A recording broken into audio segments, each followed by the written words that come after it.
Şoň Türkmen halkynyň milli lideri, Türkmenistan'ın halk maslahatynyň başlygy Gurban Ulyberdi Muhammedowyň we Türkiýe Respublikasynyň prezidenti Recep Tayyip Erdoganyň arasynda telefon arkaly söhbetdeşlik geçirildi. Prezident Recep Tayyip Erdogan gahrman arkadagymyzy dogulun günü bilen tüý sürekden gutlap, berkjan saglyk, rowaşlyk we jogapkärlik döwlet işinde täze üstünlikleri arzu etdi.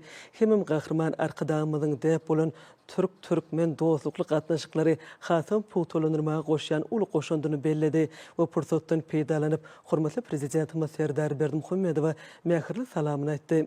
Gahrman arkadagymyz mähirli gutluglar we hoşniyetli arzuwlar üçin minnetdarlyk bildirip, Türkmenistan üçin Türkiýe Respublikasynyň en ýakyn dogonluk döwletliň berdigini hemem dost dogonluga esaslanýan iki taraply gatnaşyklaryň häzirki wagtda täze many-mazmun bilen baýlaşýanyny kanatlanma bilen belledi. Söhbetdeşligiň dowamyna belenşýäli Türkmenistan bilen Türkiýe Respublikasynyň arasyndaky dialog uzak möhletliğin strategik häsiýeti eýdir.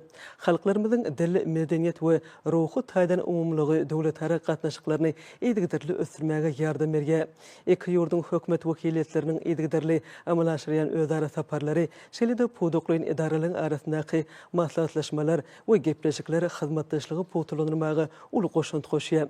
Söhbetdeşligiň barşyna gahrman arkadagymyz Türkmenistan bilen Türkiýe Respublikasynyň arasyndaky gatnaşyklary hasam ösürmäge goşýan şahsy goşundy üçin Prezident Recep Tayyip Erdogana minnetdarlyk bildirdi. Telefon arkaly söhbetdeşligiň ahyryna Türkmen halkynyň milli lideri, Türkmenistanyň halk maslahatynyň başlygy gahrman arkadagymyz we Türkiýe Respublikasynyň prezidenti Recep Tayyip Erdogan birege berkjan saglyk we jogapkärlik döwlet işlerinde üstünlikleri iki ýurdun dogonly halkyna bolsa rowaşlyk hemem awadançylyk arzu etdiler.